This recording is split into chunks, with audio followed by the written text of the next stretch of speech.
electrical and HVAC.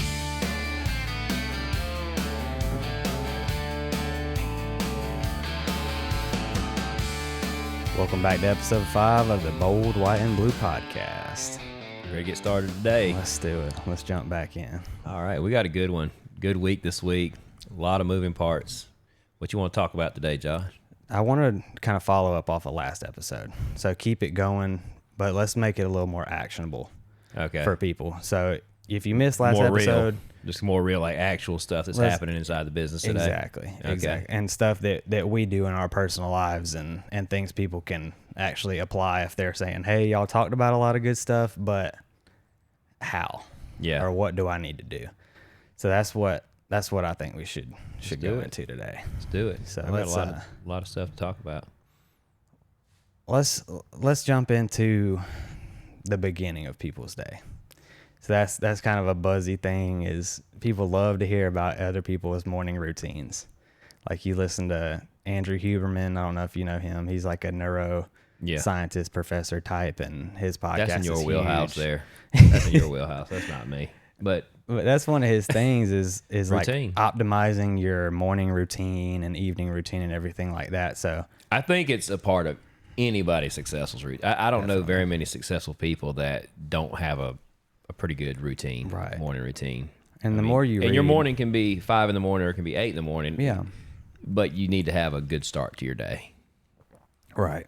And if you read about successful people or anything, like read those historical biographies or just look up like, who these people were, they had some pretty interesting routines, and it became who they were.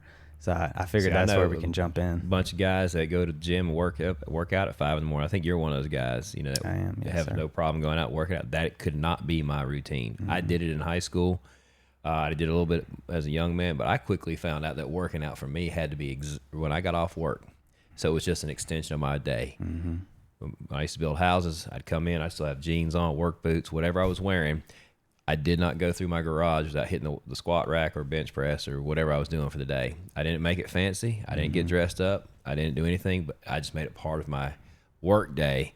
So I associated with the last part of my day is getting tired, then walking in, taking a shower. My day was done. So you're not that was an clocked out evening yet. routine on workouts. Yeah. That's your clock out. That's my clock out. Like it's not done once you pull off the job site. It's like once it's re-racked for the last time. I loved it because I read somewhere that Arnold Schwarzenegger, his post workout drink was one cold beer. Mm-hmm. I believe it. Yeah, so it just made sense. Mm-hmm. You walk in, hard day of work, building houses, hit some squats, kill one ice cold beer, which I don't do now very often, but I still drink beer, but I don't drink it very often. I don't do it every day. But back then, have one cold beer, and then that was it. So it just kind of closed my day. Mm-hmm. Yeah. Now I'm more interested in the coffee. Yeah, we can talk coffee all day. And the start of the day. Okay. So all right. How do you start it? I'll let you share your routine with coffee. First. Okay. What time? Let's get specific. So I don't know when this. Okay. So early in my building career, we had a very early starts. 5 o'clock in the morning in the summers was our start time. So I got in the habit of waking up really early, and then in the service business, I was able to sleep a little bit longer, and I did. And it seems like the older I get, like my body just wakes up earlier. I don't know if it's aches and pains or my brain I've got enough, I'm not putting out the same way that I used to. I don't know really what it is. But my day, I'm always wide awake at 5:30. Mm-hmm. I usually don't get up till 6 or 6:30.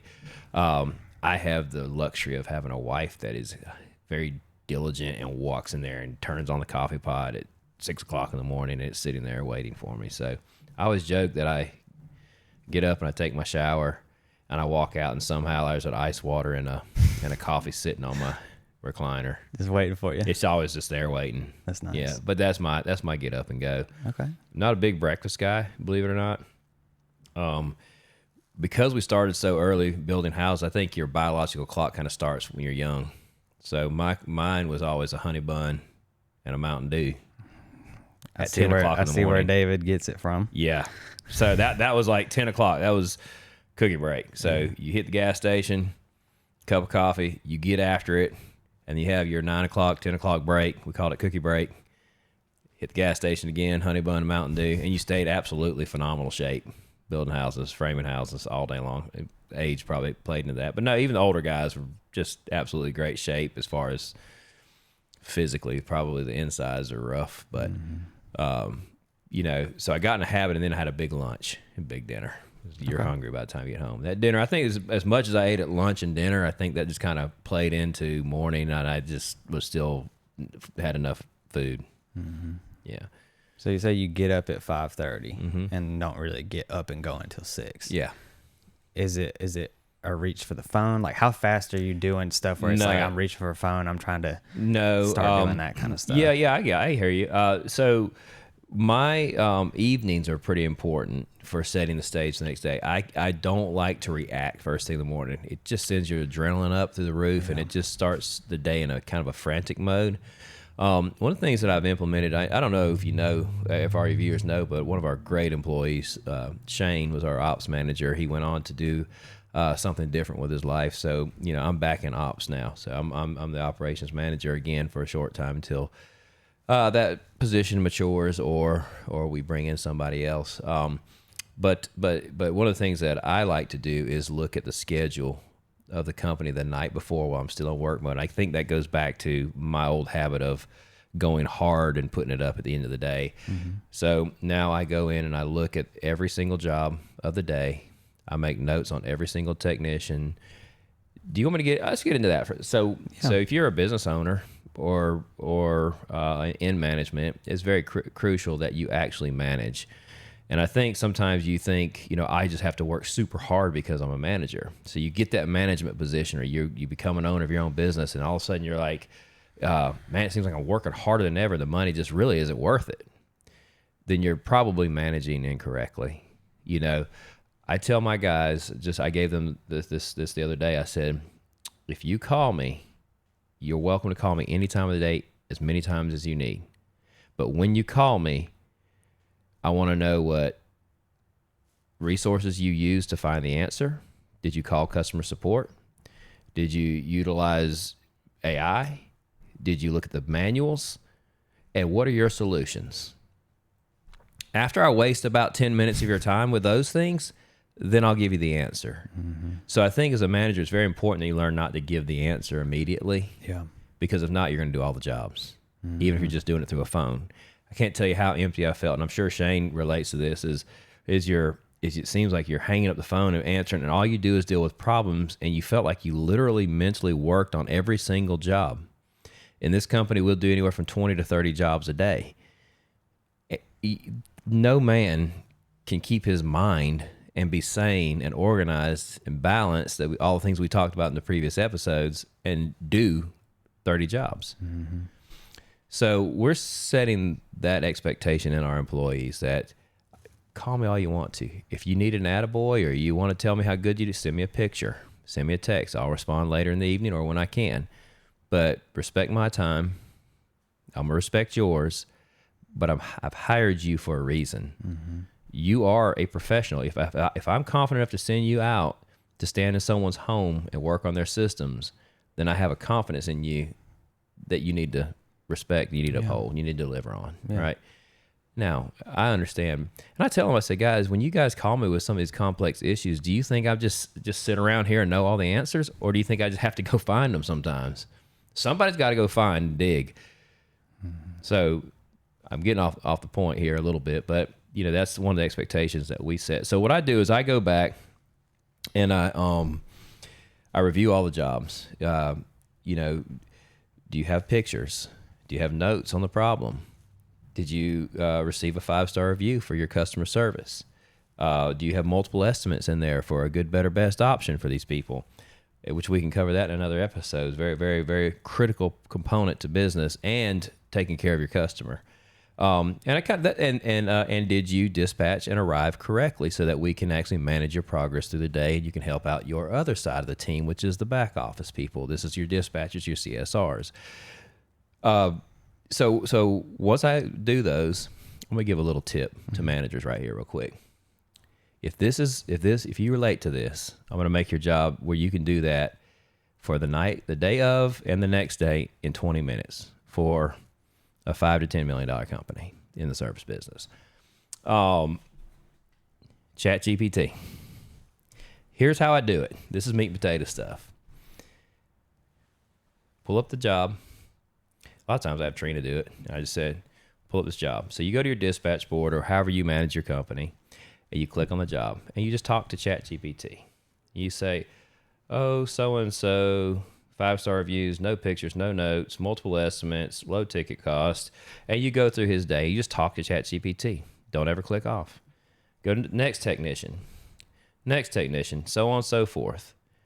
You can even make notes like, this is plumbing department, this is electrical department, this is HVAC department, and you just talk.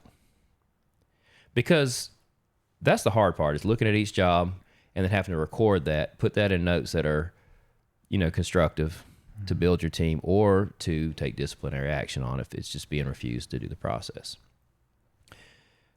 We've recently implemented that. I meet with my technicians every single morning. It's a 10-minute process. We get to say hey to each other. I take this GPT and I break out a nice little list for them. I can even set the tone on it. Guys, listen to me. This is huge, because as owners or managers, sometimes you're just ticked. Like, I have sold this guy 700 times to take pictures. Now, it's your right. You can go there and get onto that technician. And I've been there. I've done it. I've probably just absolutely browbeat guys over this, because, like, how many times do I have to tell you to do this? So you can use some of this artificial intelligence to help guide your tone. So when I'm done, I say, please put this in an order for all my departments, and bullet point, and help me in a constructive way guide these technicians. It's crazy. 2 seconds later, I have a PDF that I send to my email. I print off in the shop when I get up in the morning, and I have a detailed list of their performance the day before and how to instruct them without. And I hold to it while I'm sitting there in the cool of my home looking at this, or in the office. I'm able to just calm down, think through it instead of reacting in the moment. Mm-hmm. So then I have a meeting with the technicians in the morning. I say, overall, and it'll do this for you. On a scale of 1 to 10, this is an 8 technician today, 7 technician, 4 needs work. Hand this note to this one in private. So don't really want, if it's a good, I borrow from Nick Saban a lot. I hate Alabama. Man, I hate Alabama. I used to be an Alabama fan when I lived down there on the Gulf Coast. I'm a Georgia fan now. You're a Clemson fan. So, look, yes, that doesn't really matter. You can interrupt me anytime you want. I'm listening. This is what people want. Okay. So, but I do respect Nick Saban as one of the greatest coaches of all time. I actually bought a book down there on the Gulf Coast, and I haven't seen it. If you haven't read it, it's really good. It's called Chasing the Bear by a guy named Lars, I think. I can't remember the last name. Anyway, it's called Chasing the Bear, and it talks about the similarities and the routines of Nick Saban and Paul Bear Bryant. But one of the things that Nick Saban, and I can't remember where I was going with this, but Nick Saban, what was my point before that? I lost track with where I was going before I mentioned Nick Saban. About a couple things on him. How you're addressing your technicians. Oh, that's what it was. Yeah. So those of you guys who watch college football for any length of time, you remember the days when every coach was on the sideline grabbing the face mask and things like that. Mm-hmm. But you've all noticed a change now. Many coaches now, they make a mistake, they clap. Or if they did something really good, then they're in their face chewing them out. Nick Saban, I don't know where he got it from, but Nick Saban kind of brought that to the front. I remember when everybody's like, this is how he coaches. You do something really good, and he is in your face. Like, you can do better than that. You pick yourself up, man. Like, why'd you just score a touchdown 2 plays later when you could have done it 1 play later? Whatever the case is, you got 8 yards here. That's great, but you could have had a house call. Like, he will get on to them when they're doing amazing things, and he'll just clap them up and build them up when they make a really bad boneheaded play. That's not easy to do. I coach baseball, and I promise you, you're invested in those games just like a kid. Mm-hmm. And I promise you, Nick Saban is very invested in those games. There is a certain level of frustration and living through a player that happens as a coach.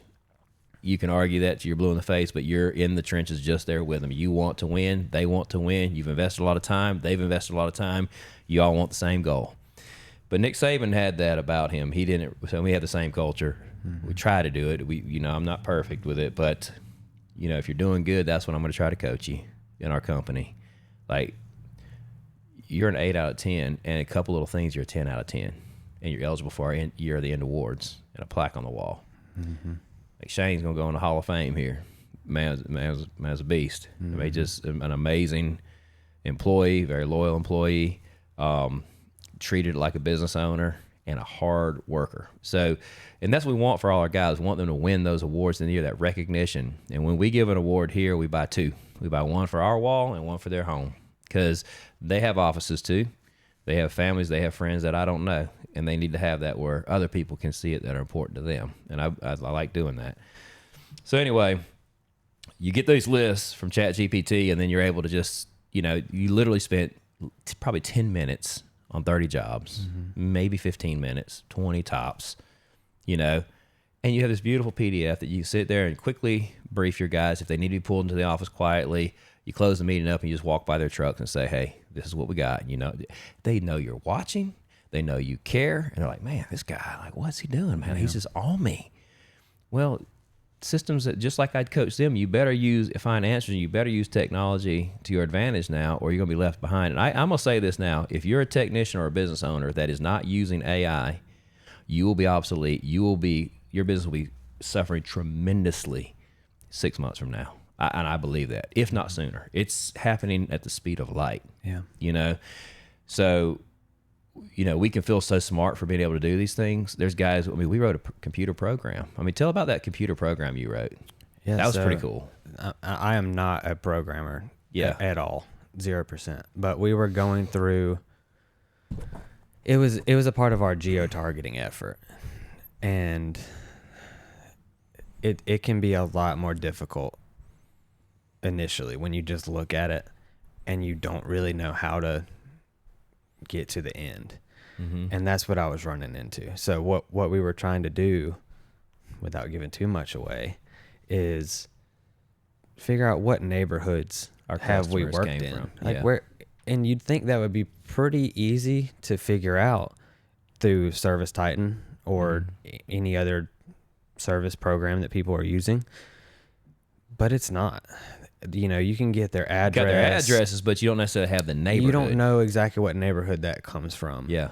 Unless you want to walk through your customer list one by one through 8,000 people and type it in Google Maps and say, okay, I think this one is here. And it may or may not be. You can use your judgment. But so what I did is, like, I want to nail this. I want to figure this out efficiently. And I just went to ChatGPT. I was like, how can I do this? And it gave me, I'll tell you, the first one it popped up, it said, go download Python coding program. And I was like, oh no, I'm out of my depths here. And the instinct naturally comes to you is like, click off, it's not worth it. Go ask it to give you a different route. But I said, no, I'm going to do this. I have no idea what I'm doing, but I'm going to follow this road down. Even if it leads to a dead end completely, right. I want to see if I can do it. And after, and you got to refine it and refine it and refine it. It's pulling like parcel data off of counties that map neighborhoods and subdivisions and, hitting the tops of houses to tell you here's the right neighborhood in the right area. And it's able to do all of that once you feed it the right information. So you feed it that customer list, you feed it all those parcel datas, and it'll spit back out to you after hours, because that code has to sit there and churn and churn and churn on a computer. Like, literally, I would leave my computer just running for 4, 6, 8 hours sometimes. I was gonna say that took a while as it just worked, and when we were so anxious, we were like, man, is this going to do it? Is it going to do it? How many customers do we have in Orchard Park? How many do we have in Westcliff? How do we have in Thornblade? How many do we have over here? All these different subdivisions, Brookstone, wherever. And we're like, how many customers are in those? Because I don't know all the roads in those subdivisions. I just know the address. Neither does the chat initially. Yeah. Because this is where you have to learn how to educate it. it's a moldable model. It's not the end all be all. It is the most intelligent student that you have in your class. That's a good with analogy. with an incredible knowledge base where you can literally ask him anything, but you still have to mold it and correct it and say, yeah, your information is there, but you're not applying it correctly, and here's how. So you lay it out that way, because it's say, all right, I'm in a group. Let's say hypothetically there's a subdivision called Woodbury. I have Woodbury Street and I have Woodbury Court. They're both in Simpsonville. I'm going to assume that those are both in the neighborhood of Woodbury. Right. And I said, no, don't assume that. Use your data. Use your actual parcel information that I'm giving you to determine whether that is factual or not. You can't make that assumption. And it's like, oh, you're right. Because those two addresses could be 2 miles away or like 20 miles away from each other, however far apart.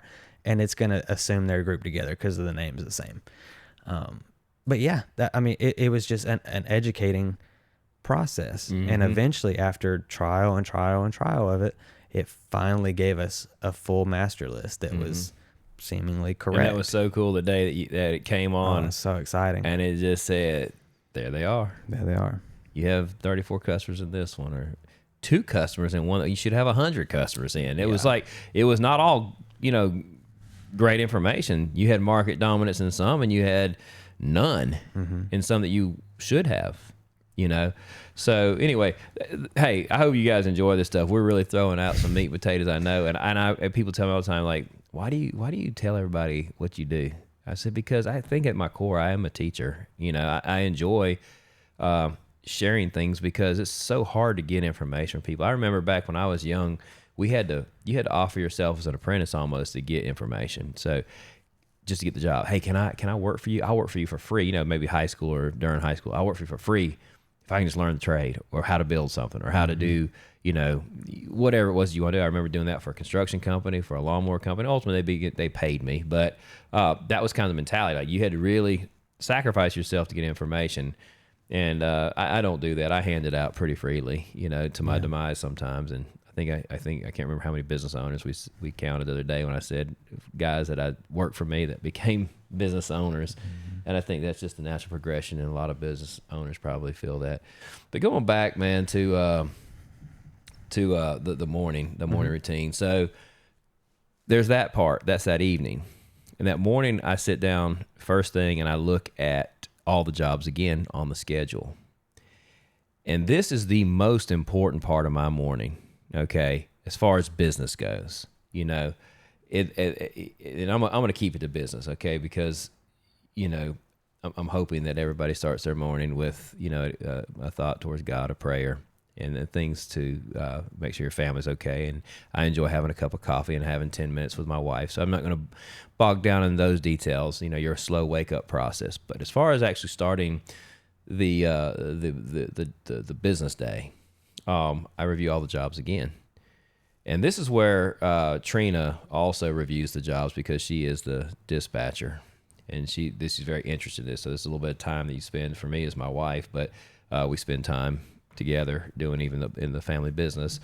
But we actually look at right tech, right call, which is extremely difficult, because right tech, right call might put one guy in Taylor's and put another guy in Williamston, and they're actually having to drive more. So then we take and we balance that between the routes.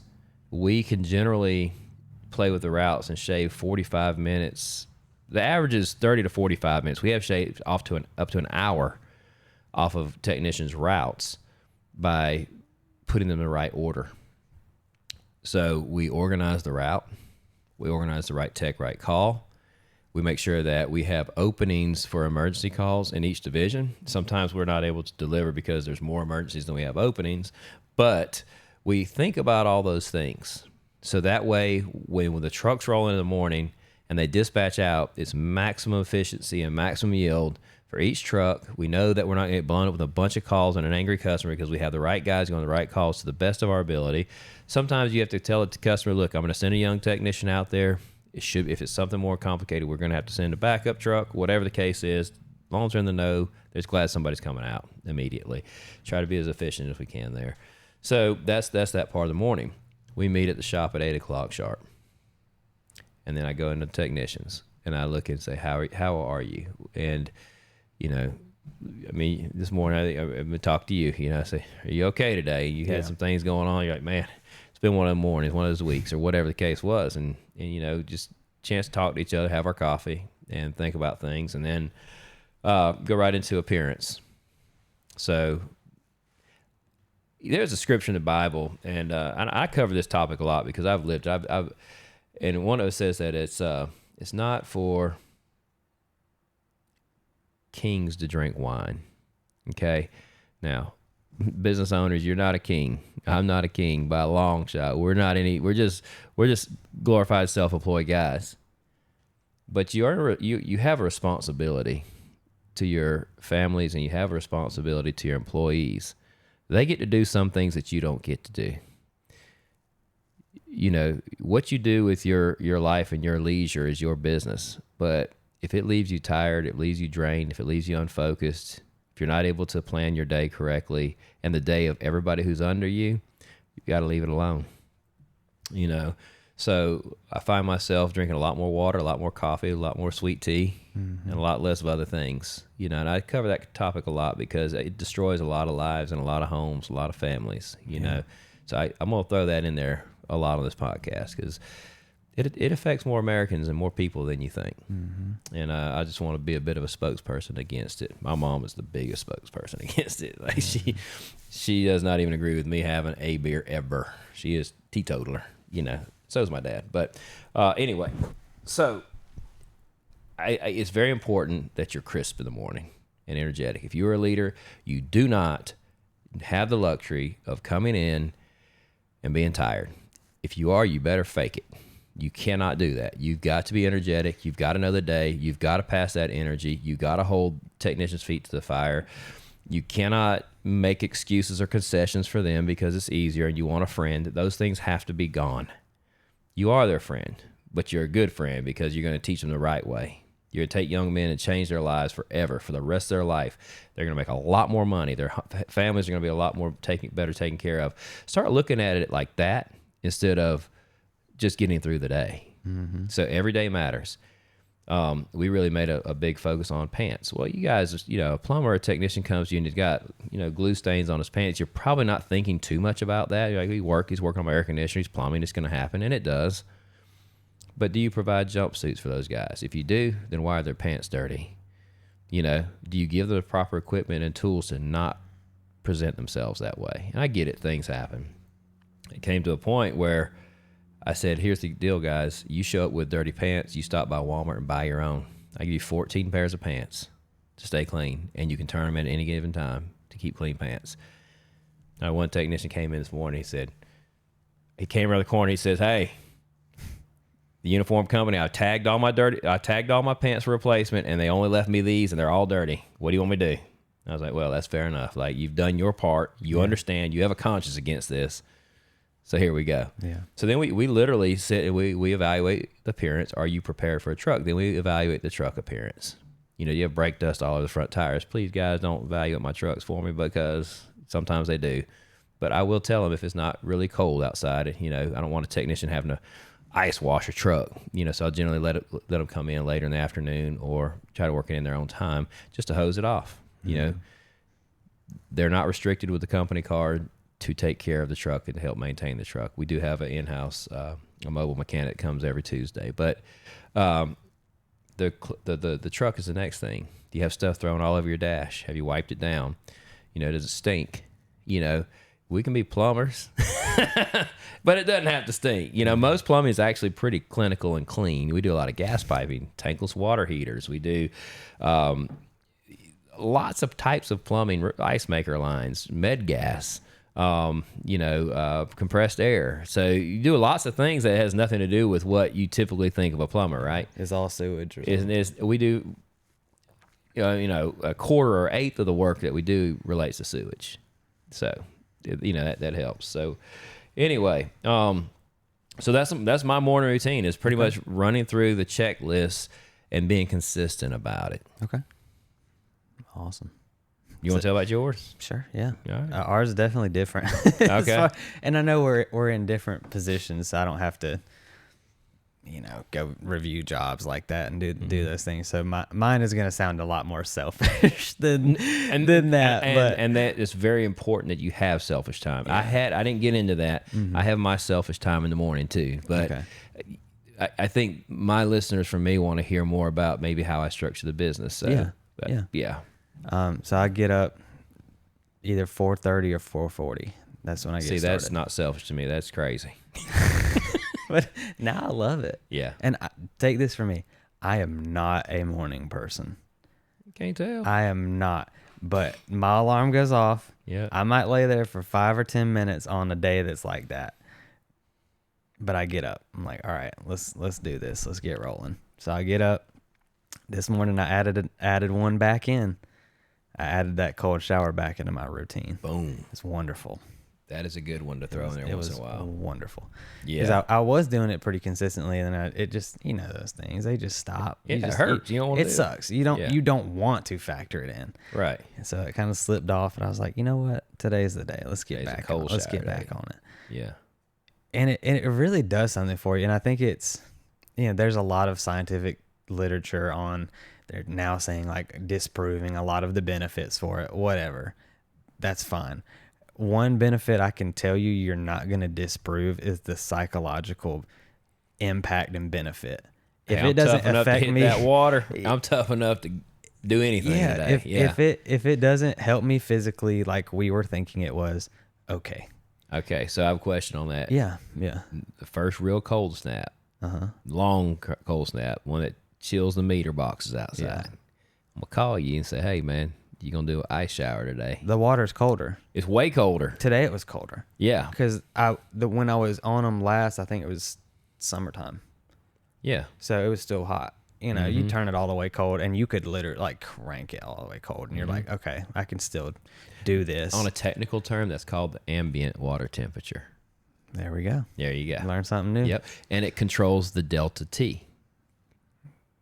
I don't know Delta T. Delta T. I know. Come on, I know Josh. Delta Airlines. Delta and- T is like if you're heating water to 120, it's got to heat it from 55 or 60. That difference is your delta T.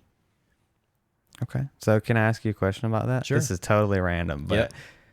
because there's a conception that was it cold water boils faster Yes. or hot water freezes faster. Hot water freezes faster. So there is truth There is to truth those to that. statements. There is.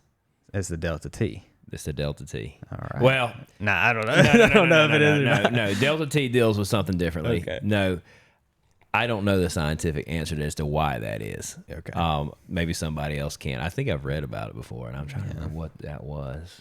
It's hot water freezes faster, not cold water boils faster. It's the opposite. Okay. So I don't know what that is. Probably more to do with displacement of those molecules. Then it'll be delta T. But anyway, I have to look that one I up. can operate in delta T. I don't know about the other one. Okay. But so I've added that back in, and Yeah. it gives you an interesting impact that is a literal physical impact. I walked outside, and what normally feels terribly cold was like, oh, I'm all right. And I had shorts on, and I've been wearing like sweatpants or underneath long pants. Well, what or happened shorts. this afternoon when you came up here in a trench coat? That's how I'm dressing. Are you still cold from the shower? That's how I'm dressing. I got you. And, no, it was cold then because As a representative, it's just it's worn off. But I was 5 minutes out, 10 minutes out of the shower, so I still had that literal impact. But the other side, like you said, is that psychological impact that says, "Hey, I did the crappiest thing of my day right up front. Hopefully nothing worse happens today. But if it does, I'm a little more prepared." it's funny how psychology plays in. Some people want it on the front end of the day. Some want that hard close. Some want that hard start. I think it's good to get it out of the way Yep. and do it by your own volition. Like I willingly am going to put myself in there. It's not like, oh, it just happened to me. Like, no, I'm going to make this happen to myself. It sounds It's messed up, discipline. but yeah. Yeah. So I'll do that. I'll get out, and ideally I'm out of the house by 5, so I can be here by 5:30. You know, yeah. And that's when I'll work out. So So you hit the gym I'll downstairs. hit our gym down there. Yeah. And go for between 30 minutes if it's a short workout. If I'm like, oh, I should probably get home and spend a little more time, or up to an hour ish. Like that's what I like about an hour workout. I feel like you get enough work in. You're not so far past the point of like I'm doing more harm than good now, entering that risk zone, that injury zone, or whatever. That's about what I like. And then drive home and Well, I take don't care have of the hour rest. workouts left in me anymore. You're younger than I am. 15 to 30 you could do minutes it. with weights. I think everybody could do it. Well, they can, but we're going to argue the trade-off on that one. Okay. 15 to 30 minutes is of heavy weight for It's me. plenty. Heavy enough weight. Yeah, it's plenty. If you said, hey, I woke up and I did one set of squats. No, see, at my age, I like to do a full 3 sets or 4 sets or 6 sets or whatever I'm doing, but I want it to be kind of exhausting one muscle group instead of so much compound work. Yeah. Because that compound work, just my joints just they ain't feeling it. Well, I would say Injuries. that if somebody did tell me that, Yeah. I would say you're far better off than somebody who did nothing at all. Right. You got up, you did something. Yeah. You made movement. Yeah. Cool. Awesome. So then it's just the regular old thing after that. Go home, shower, put the clothes on, spend a little time that I can with the family. So what if someone has never, what if you grew up, and we deal with lots of different guys coming and going. So what if you grew up and you were allowed to sleep in, eat whatever junk breakfast you wanted to, go to school with bad head, and not brush your teeth? What if you had that kind of life? That's a thing? I mean, a lot of we hear that all the time. Like lots of kids kind of almost raise themselves on that, like that. I was very close to that. Really? I wasn't far. I mean, I was brushing my teeth. Like, I'm not gonna say I didn't brush my teeth tight, but I was just using that as an example. no, that's 100%. Yeah. Because I mean, I would. Our diet in the house was not controlled like that. Like, I would eat a big old bowl of pasta or Fruity whatever. Pebbles. Yeah, Fruity Pebbles. You get the bag of chips. Yeah, And just you the bring whole- the whole bag over. Like, you're not dumping a little bit out on the plate and like, okay, I'll just eat 5 Lay's barbecue. No, it's like Eat the bag, half a bag today. Can I do half a bag or like a whole row of Oreos? Like 100%. Oh man, I'd die. That was me. And I didn't exercise like that for a long time in my life. I had to have a real, still I consider him my best friend. I love him. His name's Carter, and he's the one who got me into it. Gotcha. So he was always The workout guy. workout, run. He still runs. Like, he's a beast now as far as the running goes. Like, he's doing the marathons and ultra marathons and trail marathon, like all that. So I have a lot of admiration for him with what he does, because he really helped me get to that point of where I now take it into the gym, where he's on the running side of it. Because I would go with him and I was terrified.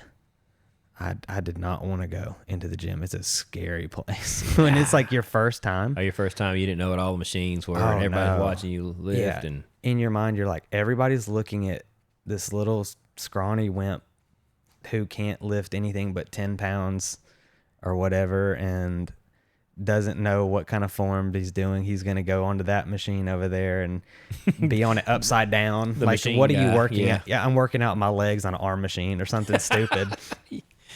But that's the mindset you go Yeah. into there. But reality check, nobody cares. Nobody's looking at you. They might glance at you or whatever, no one but cares. whatever. They're so concerned about themselves and other people looking at them too, that they're not caught up in your world. Yeah. So if that's your barrier of entry, I'll go with you. Yeah. I'll make you feel better. Whatever. Yeah, Like, don't throw away your own potential because of what potentially you think people are looking at you as. right. Like, it's not even worth it. It's not worth it. Coming from a person who was that. Yeah. But yeah, I mean, and it took many times of trying that and going with him, and I eventually learned I don't like to work out with people.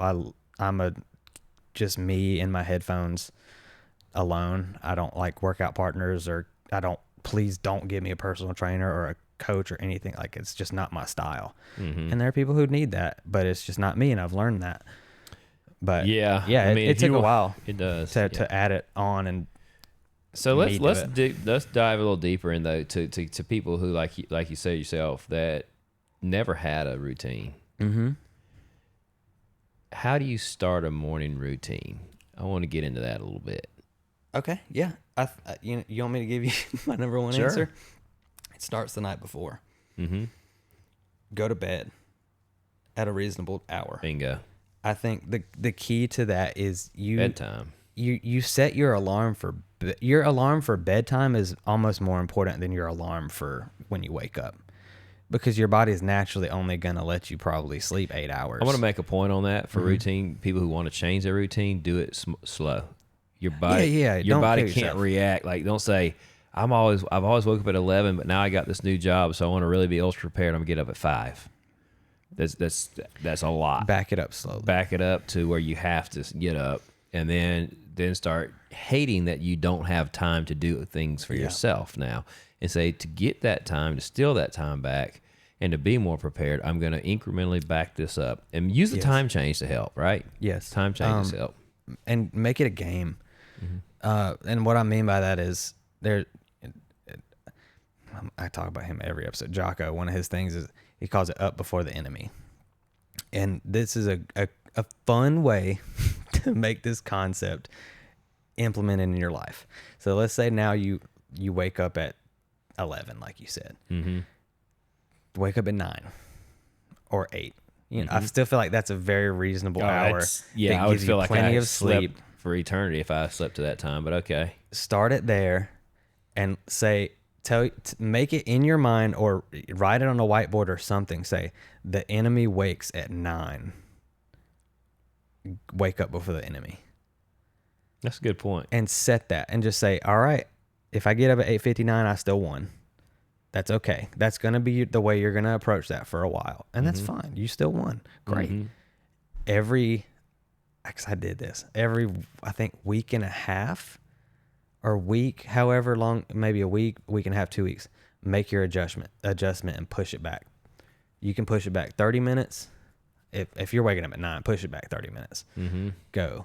All right. Last week, the enemy woke up at 9. This week, the enemy wakes up at 8:30. Now go beat them. Yeah. And keep bumping that until you're at your desired point. So I'm a safe assumption is to say that if you have a person that cares enough to want to change their life, they recognize an enemy. You're assuming everyone recognizes an enemy here. And there is a big one. We talked about it, that 4-letter word that starts with a L, lazy. Lazy is the enemy. Yeah. Okay. And with lazy comes the greatest enemy of all. So someone that wants to change obviously recognizes the enemy. So they can have a literal adversary, right? How do you think they keep this? How do you think they keep it real? Because they're going to fail. Everybody who tries to change their schedule fails. You're going to fail. But how do you see people changing long term when they fail? Because that's going to happen. They recognize the enemy. They don't want to lose the enemy. Sometimes the enemy wins. What would you suggest? A fail does not make you a failure, and a loss does not make you a loser. That's well said. Well done, sir. I would like that. That is the answer. Yeah. Armies lose battles. Does that mean they lost the war? Absolutely not. No. They just won the ones that mattered the most. That's how you have to approach anything like that. Like you're map it in your calendar of I'm going to fail. Yeah. Don't say I'm going to succeed every single day from 5 a.m. to 9 p.m. when I hit the pillow. I'm gonna It's like- plan out win. No, go ahead and put in some losses in there because I know you're gonna do it. But here's another point I want to add to that, because this is going to apply to business. My job here is always to bring something back to business to try to help people who are following us for that reason. And there's just life and business are the same thing. They're one and the same. It's just the busyness of our lives. It is a busyness business, right? So, anyway, man, I was going somewhere. Can I with give that. you one more Yeah, thing go on ahead. that? Because you said that people are going to recognize the enemy if they're already in that mindset. Mm-hmm. You have to make your enemy, and I think universally everyone can recognize this, because if someone sits down long enough and says, what is the one thing that you're not doing in your life that you know you should or want to change, people can figure that out. You make your enemy you yesterday. Your enemy, my enemy is not Justin. Yeah. My enemy is not Google. My enemy is not anything outside of myself. My enemy is me yesterday. Can me today beat that guy? That's your checkpoint. That's your way you say, am I going the right direction or not? That'll tell you everything you need to know. And we're oversimplifying this in a way. You know, we target on, hey, maybe bedtime, wake up time, how to start your day, because that's where we started. But like with my technicians, we are graded on multiple things. I just listed 5 things that I'm going to look at right off the bat. Offering memberships, 5-star reviews, dispatching and arriving correctly, multiple pictures, notes. So they have 5 areas minimum to excel in. If a technician fails to ask for his review, so one thing we do in this company, this is going to help a lot of service companies, is we actually set the stage for an owner, or we're supposed to. They don't do it all the time, but they're supposed to. And the reason they don't do it is because they're a little afraid and nervous, because it sets the expectation. Hi, I'm Justin. I'm here to give you 5-star service today. If I do that, would you mind reviewing me? If I do not do that, would you give me an opportunity to make it a 5-star experience before they start the job? What does that do?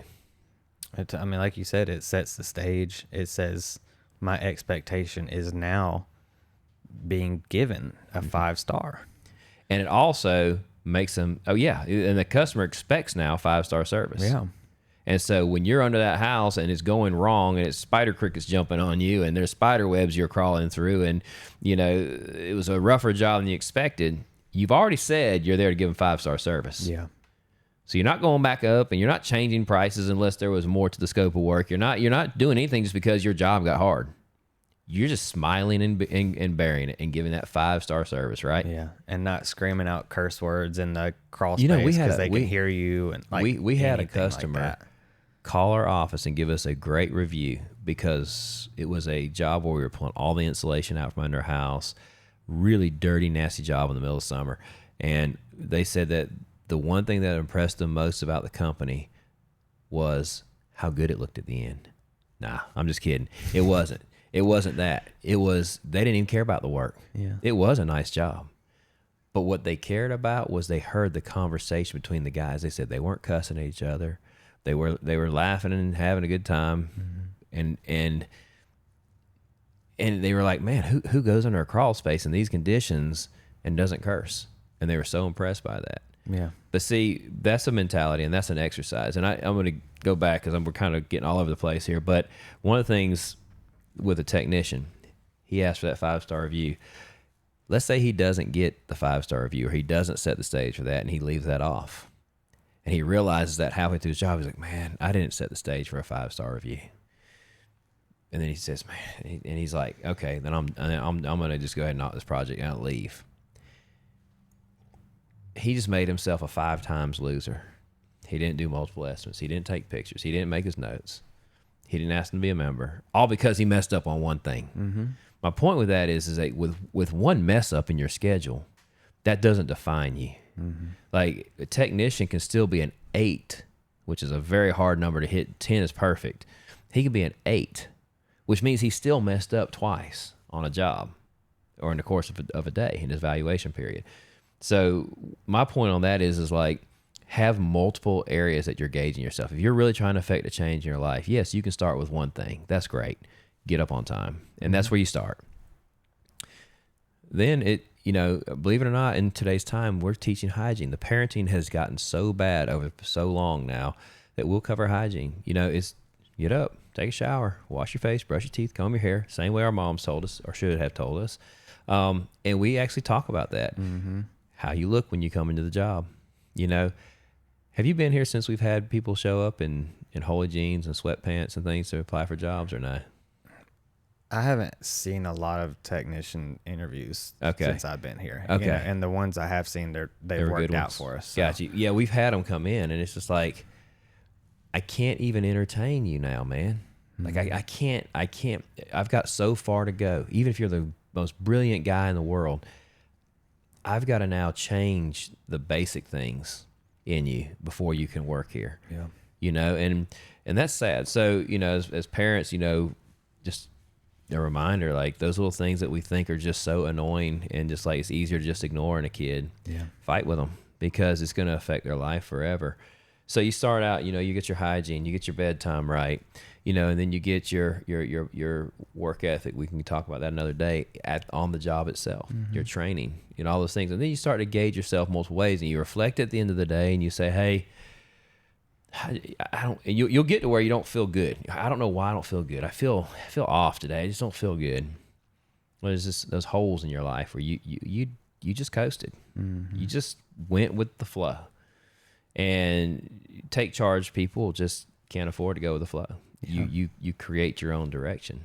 And on that same note, discipline begats discipline. Mm-hmm. Like you look at the military.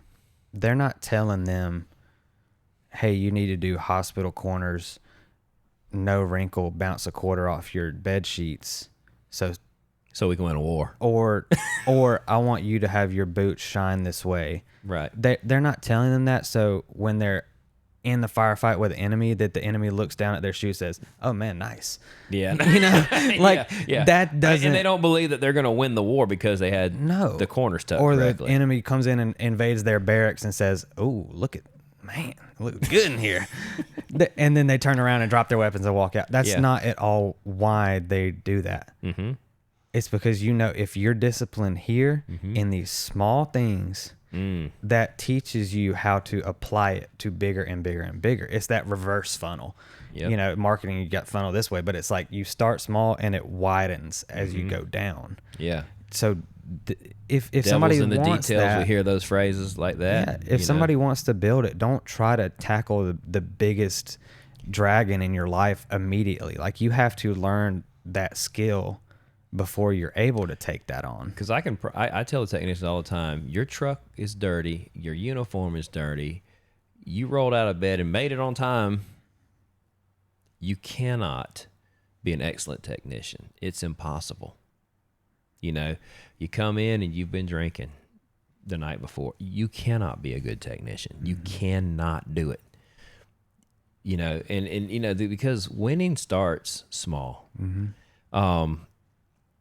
Nick Saban again. I remember a game with Georgia and Alabama, and for those of you who follow college football, you know that Alabama has just been the nemesis. Just owns Georgia under Nick Saban, and still it seems like. But I remember one particular game. I mean, they're always close games, great games, but somehow Nick Saban just kept coming up on top. But I remember one particular game. It was back when Mark Richt was the head coach there, and Saban was probably maybe third or fourth year in, and it was a rainy day. And he's got the assistants on the sideline with a brush knocking the mud out of the cleats. And I'm like, meanwhile, Georgia over there bouncing around and got their towel on their head, protect themselves from the rain, and he's working tirelessly on their cleats. And there's one particular play deep down the middle. I can't remember. It was Amari Cooper, I think it was it? One of the big receiver for Alabama. I think it was Amari Cooper was going by, and there was another NFL defensive back there, and went to make a play on the ball, slips and falls. Amari Cooper does not, walks into the end zone. The rest is history. Mm-hmm. And I remember thinking, you should have been cleaning your cleats, big dog. So that's awesome. Yeah, the devil is in the details so many times. It's the small things that matter. Because if you're willing to pay attention to that little detail, Yeah. you're not going to overlook the big ones. You're a detail guy. I mean, that's why that's why you're here, because you do have different types of personalities. I am a more big picture guy. I'm a schematic guy, whereas you're like, okay, I'm going to wrangle out the facts here. I'm going to find the truth. I'm going to build the program type of guy. And you can't build that program without every detail being correct. Right. And that absolutely goes on, because one of the things we wanted to talk about is control what you can control. Mm-hmm. So in that same example, neither team can control the fact it's raining. That's right. But what is your response? Mm-hmm. Are you taking that into account and saying, all right, it's raining, there's nothing we can do about it, it's going to downpour the whole game, I have to clean my cleats off, because if not, I'm going to slip. Mm-hmm. Versus the other person over there who's, shouting at the rain because they're mad at it and wants it to stop. It's that control what you can control, even if your situation doesn't merit that, like outside of those things, like the rain or whatever you're facing in your life that you can't. There's nothing you can do about it. Mm-hmm. Control those little things, because if you don't control what you can, what you can't will control you. I really believe that. Yeah. And it did in that situation. Like the rain controlled that player by making him slip and fall. Yeah. Because he wasn't doing what he could. Yeah. And another college football example, I want to give one about what happened this weekend. So I'm a Clemson fan. Yeah, the people who watched it, Clemson fans out there, were all throwing our arms up about the pass interference call. Right. Was it the wrong call? Absolutely. From what I could see, that was a terrible blown call. Should have been offensive pass interference, not defensive. Here's the problem with what happened, though. They gave up 21 points. They gave up 21 in the first quarter. Yeah. And they put themselves in that situation where a pass interference lost them the game. Mm-hmm. Yeah. That's not controlling what you can control. No. You just got controlled by the uncontrollable, because either team, they can't dictate the refs. Yeah. What they do, they're going to do what they do. We say that in baseball all the time. We play a lot of youth baseball, and a lot of times you'll see a kid walk back shaking his head angry that he got rung up. He got struck out looking. 9 times out of 10, it's close enough for them to take that out of his hands. So we say, why did you leave it in his hands? You knew you had 2 strikes. You knew there was a chance that was close. Why did you leave it up to him? Mm-hmm. Give yourself the best chance to survive that situation that you can and learn from it. So you're right. Like, there's things you can't control, but control everything else you can. Mm-hmm. And for business, I think sports and business, they jee-haw so well together. Yeah. So on the days that are just surrounded by uncontrollables, where it's just pounding down on you, what can you do? This will go more toward the evening routines. What are some things that you can do to kind of shut that off and my refresh? Biggest thing, I want to talk about this one. My biggest thing, because we find ourselves all the time in business as business owners or managers, there's way too much work, there's way too many problems, and there's not enough time in the day, and there's not enough yous to fix it. Simplify everything. If you can't do right by everyone, do right by somebody, because if not, you're gonna make everybody mad. Mm-hmm. So for me, when it gets like that, when the CSRs are pulling their hair out, the dispatchers pulling their hair out, my technicians are pulling their hair out, and I'm about to just blow a gasket, because everything's going wrong. The cameras are broke. They're in another city. The locator's broke. The leak detection kit, the jetter's broke. Whatever the case is, and it's just sometimes it seems like it rains, it pours. I mean, we had this week. Like every piece of equipment I owned went down, and all I could do is control what I could control. As an owner, that's where you show leadership. Mm-hmm. You do what you can do, and you take it off. Say, sweetheart, it's not your problem. You just work here. If you'll just call Miss Smith and call so-and-so, if they're good people, and you explain to them in a correct way what happened, they're not going to like it, but they'll understand. If they don't, I got your back. Technician, you can't control that. They're upset with you. Be a professional. Know that we have your back. Do what you can. Communicate the situation and leave and let us do our job. Owners, don't be greedy. You're overbooking the guys, or it turned out overbooked even if you didn't plan it. Simplify it for them. You have one job. We do teach that here. Every technician that goes on any job has only that job for the day. Now, I have 3 to 5 jobs booked on them, but we don't allow them to even see that schedule. They have one. Why? Because it's not fair to them. They don't own this business. They have processes that are expected of them. They've got to implement that process, and that process is supposed to deliver usually large amounts of work, because most homes have been neglected for many, many years, and that's why the service industry is so big, because homes need a lot of work. If they do their job correctly and they bring value to that customer, they probably need to stay there longer than the 2-hour slot that I gave them. Mm-hmm. Okay? So we have to move the next guy anyway. And then when we get to him, we explain to him the same thing. Sir, we're going to spend the exact same amount of effort, energy, and time on your project as we do every project we touch. And so dropping back and punting is a phrase for a reason. Yeah. In sports, it's just going badly. As a fan, you say, go for it, 4th and 1. As a coach, he's looking at saying, my team is just been hit between the eyes. They need to get that ball away from them, get that team on the other end of the field, and let our coaches and our coordinators think this through a little bit longer. Yeah. And it's called drop Start back playing and punt. field position game. Play field position at that Yeah. point. Yeah, just slow it down. Call guys in, quiet them down, quiet their nerves, let them know that you have the utmost of confidence in their ability and that this too will pass. Mm-hmm. Because everything has a season. You have busy seasons, you have slow seasons. And it can flip at the drop of a hat. Yeah. So that's my number one thing. I mean, there's lots of things we can go into there, but that, as an owner, I always know deep in my heart, I've been here before and I know how to stop it. Mm-hmm. That's just flat out you stopping it. Like, okay, we're too busy. We don't have the equipment. Then why are we selling it? Stop. Everybody stop. Yeah. Flip field position.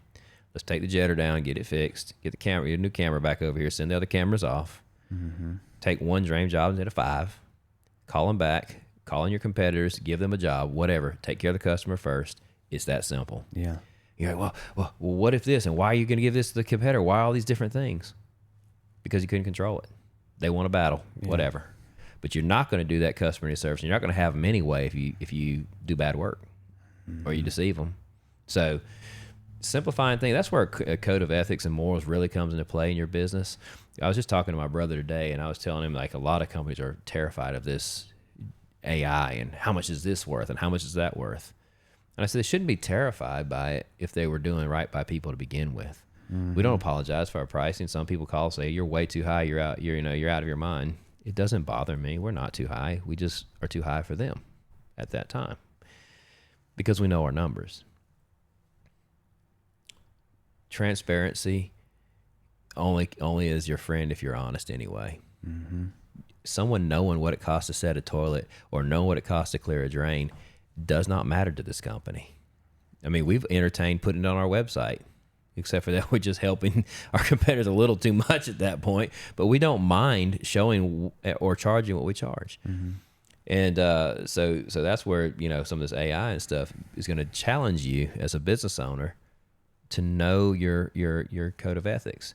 Have you been going out and charging too much for projects because you can and they didn't know better? Well, you're going to get called out now. Mm-hmm. You're 2 years away from out of business if that's what you're doing. Yeah. We've heard a lot of stories here recently of some of competitors doing some unethical things, and it's just like, I mean, I'm not their judge, but same time, the handwriting's on the wall for you. Yeah. If you're doing that. I have a lot of friends that are in the service business and the building business. My own sons are my competitors, brother-in-law's competitors, and I know how they do things. They do things well. They do things right. But we have other ones that are like, man, I hope you enjoy the ride because it's going to come to an end, Yeah. So anyway, that's my thoughts on some of those things. Yeah. I think a good simple way for people to look at it, like if they are in those situations where the world's just falling apart and everything, I would just give them two very easy things. Don't go to bed. Like, don't get into your bed with anger in your heart. Mm-hmm. And don't walk out of your house with the stone in your boot. Because both of those things are going to nag at you and nag at you and nag at you. Like, just take care of it right there while you can. Like, it might take 30 extra seconds. Take your boot back off, shake the stone out, put it back on. Because I guarantee you it's going to bug you for hours. And you just put yourself in that situation. Yep. Or if you're angry at night, just take care of it. It might be a difficult conversation. It might be you just having to forgive in your heart, in your mind. But just do it. Because if not, like, take care of it right there. If not, it's going to bug you. Oh, for sure. And it's going to scab and rash. And I hope everybody knows, like, we're sharing these things, Josh, not like authorities on all these subjects, but just stuff that we've lived in in our life. Just truisms, I'll call them. Like, not from an expert standpoint, but right. You know, just facts. You know, someone was telling me, it was that conversation with my brother, and we were talking about it. I said, look, man, he's like, where is this world going with AI? Like, we know it's going to change the world. It already has. But the thing is truth is constant. No matter how much artificial intelligence you have, you can still sniff out a lie. And I told him, I said, even what we're just checking ChatGPT against different things. And he said, you still kind of know in your heart if it's factual. You can feel truth. Humans know truth. So don't talk about trust in your company. Don't talk about truth in your company. Be truthful. Be trustworthy. And look, I think we have, I don't know, over 600 5-star reviews or 700 5-star reviews between the two locations that are hard-earned. Those aren't purchase reviews. Those are hard-earned, real reviews by real people, real customers. And I'm very, very happy with that number. I know you see thousands sometimes, and that's fine. That's good. But those are hard, real people that we know that have given us those type of reviews. Right. That we still have people that don't feel that way about us. So it's very important that you know. We had a customer not long ago, signed an estimate, did a beautiful job, got the results they wanted, and called back, and somebody said, hey, they were way too high. You could have got it done for half of that. Okay. And you explain to them, say, no, I couldn't do it for half of that. If that company could do it for half that, hats off to them. But we had an agreement. We signed a contract. You were happy. Months later, you come back and you think that we're unfair. And they began to threaten, and they began to, bully. And I was very, very firm with them. I said, look, fair means two things, fair to you and fair to me. I will meet you in the middle to appease you, but I will not apologize. I will not do what you're asking, because then it's not fair to me or to my technician. Well, I'm going to report you to this agency and that agency and all these things. I said, that's fine. That's what you need to do, because then I will have a voice, because they will call me and ask me. They will ask me to stand before a board, and I'll be happy to do it with all the recorded calls, with all the facts, with all the documentation. Right. And that's a powerful place to be, when you know in your heart, I didn't take advantage of you. You're trying to now take advantage of me. So my message, right or wrong, a lot of business owners will say, oh man, you can't do that, man. You just got to take it on the chin. We do a lot. We have a policy, give them their money back a lot of times. But not all the time.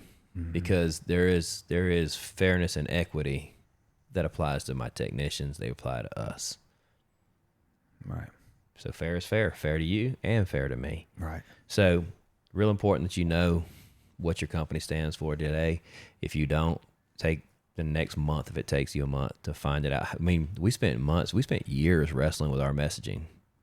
And it took, I mean, even with you working on it around the clock, it took, what, 6 months for us to finally arrive on exactly what our core values are, exactly what our messaging is to our customer, and how it is that we can stand behind it without a shadow of a doubt, how we can teach our technicians, our CSRs, our dispatchers, our marketing teams. I mean, we say no to marketers all the time. Like, no, you don't know my company. You're going to say our message and our message alone. Mm-hmm. Well, I just don't think that's enough call to action. I'm not here to ask for a call to action. I'm here to just talk about my company. Right. If they like me, they like me. If they don't, they don't. Right. Yeah. Where that trust is built by that repetition of just doing what's right, by just standing what's behind what's right, and you know it. Is, I mean, the most anxiety I had going into situations was when I was trying to cover my own tracks on something, like going into the conversation. Right. That's when I'm stressed. If I can come to you and know going into it and say, Josh, you're just going to be honest. You're just going to be an open book. What they ask you, you either answer it to the best of your knowledge, or you just admit that you don't know. And that's okay. I don't know how many times I lied in my past about, oh, you seen this movie? Yeah, man, I saw that movie.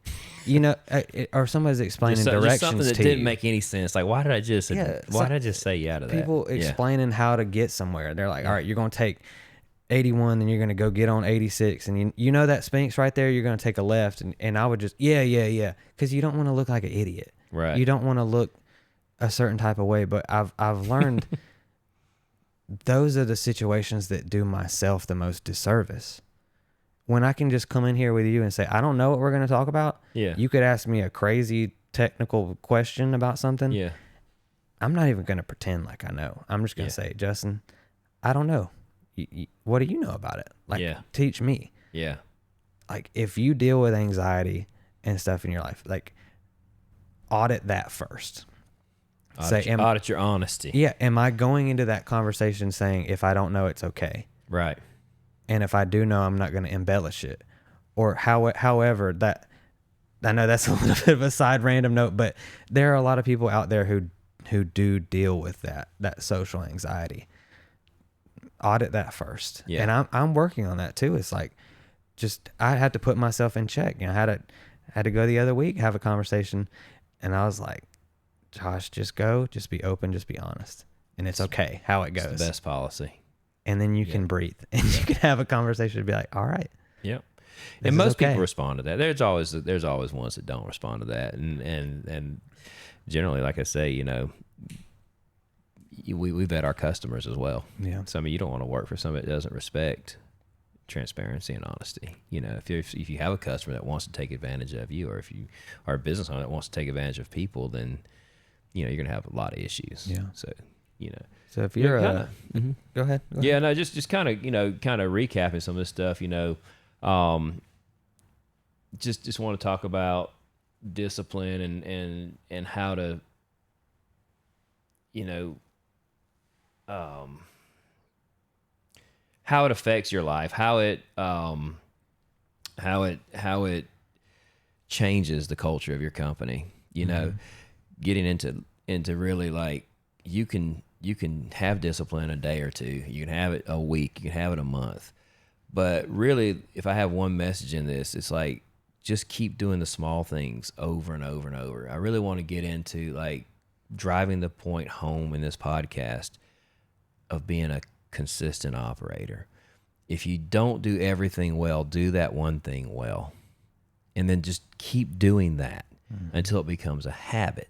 And then pick the next thing and do it well until it becomes a habit. Because, you know, I mean, I'm not a natural manager. I've never run a company this size, so I have to learn and be around people and ask questions and read and think about things. But I can only do what I can do, but I can do it well, you know. And I hope I just am able to share tidbits for people to be able to do it well. But that repetition, where your guys trust you, your customers trust you. I think you touched on this point here earlier.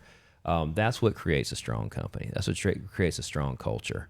Everybody talks about, what's your culture? You know, I'm almost tired of hearing about culture, truthfully, because it's a real thing. It's a necessary thing. But do you have like clapping parties and birthday parties and like attaboys and spinning the wheel and all that stuff? We don't have a spinning wheel here. Every service company I go to's got a spinning wheel. And I say I don't know. We have our spiffs and things like that, but we don't really have a spinning wheel. Mm-hmm. Maybe somebody can call and say, really, like a technician to call in. I need to get some of my old technicians that have worked for a lot of other companies to tell me what that felt like The spinning to wheel. spin the wheel. And Was it win got gift card $25. amounts or Yeah, something? stuff like that. Okay. Do you like that stuff? If you win, sure, like whatever. But I don't know. I think it's a little. But to me, There's there's got to be something deeper. It's got to be than something that, deeper, you something know? to hold you there. And that, to me, culture is in the consistency and the repetition and the duplication of processes. So that way, you always know what to expect. As a boss, you don't want your technicians to not know if they do something how you're going to react. They should know. That's the culture.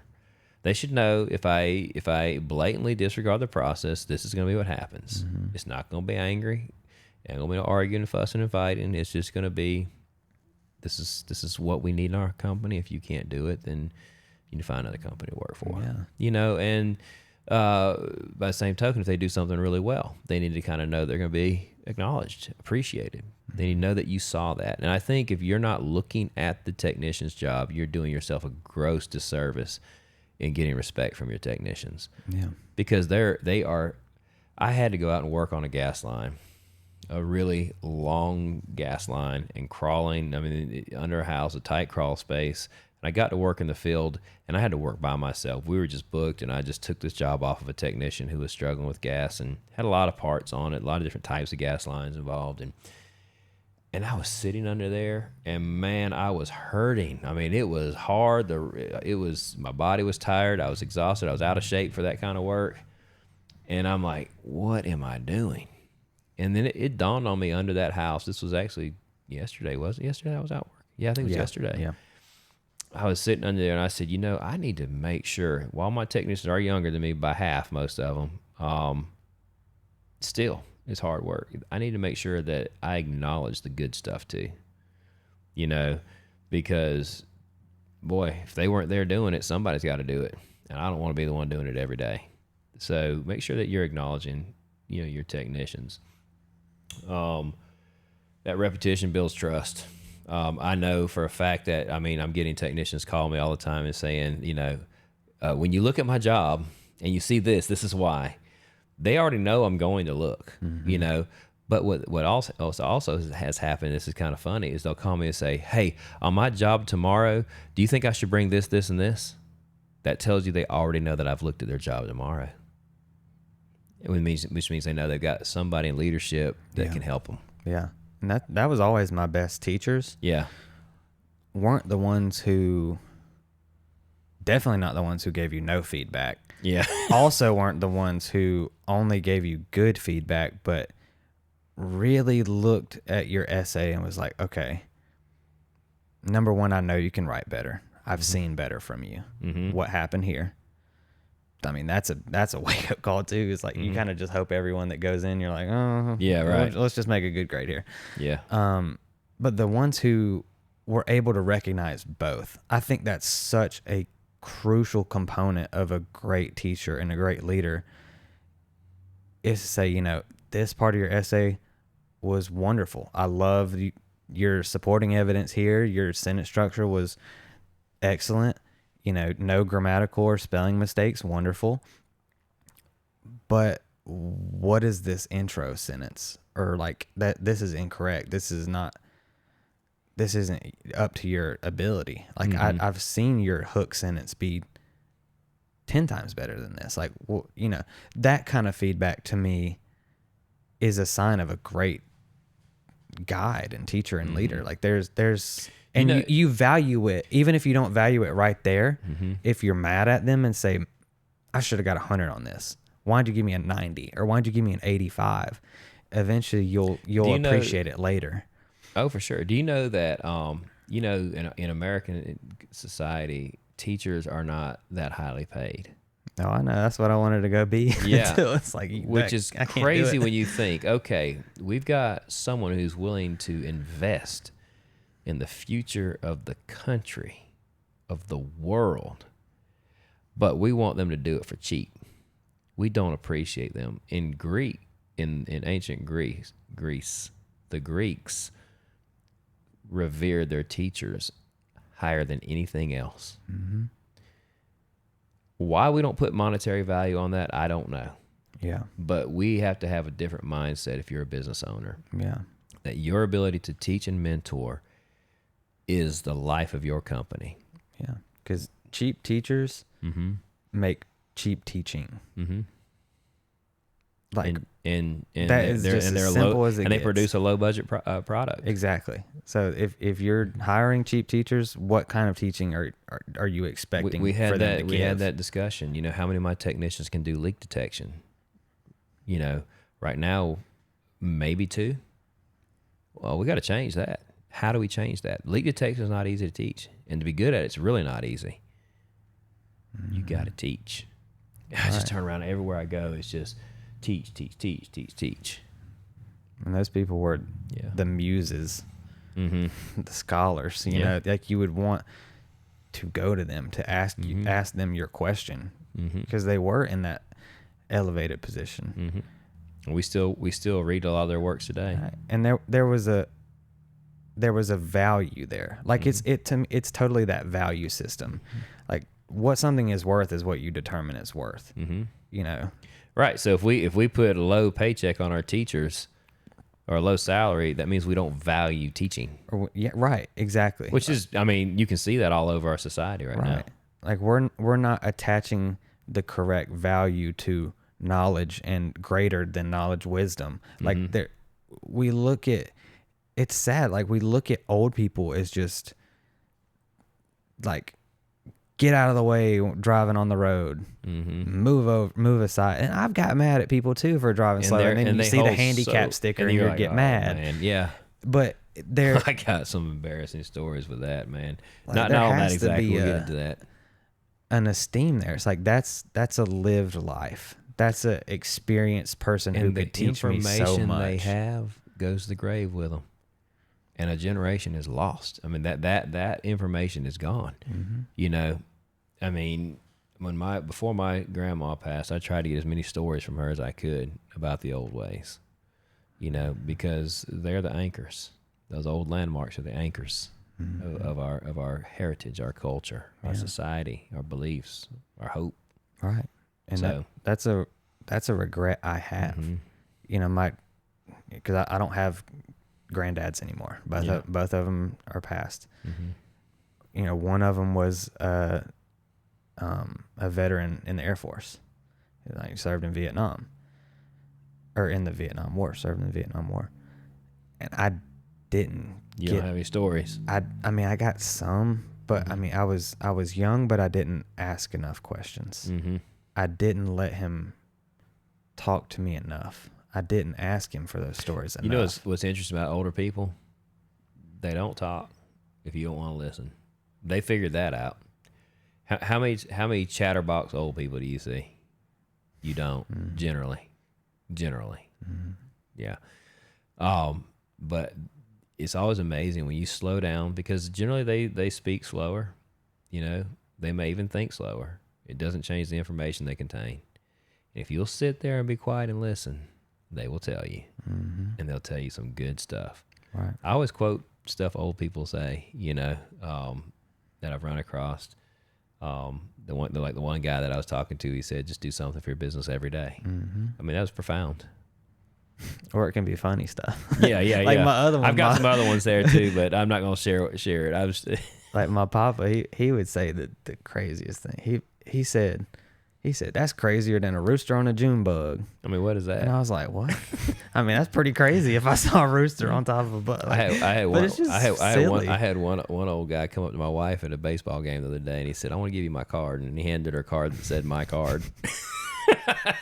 He's had that thing in his pocket for He's been waiting to use that one for years, just working on it. Yeah. Then he said, "Yeah, I dated an airline stewardess one time, and we flew United."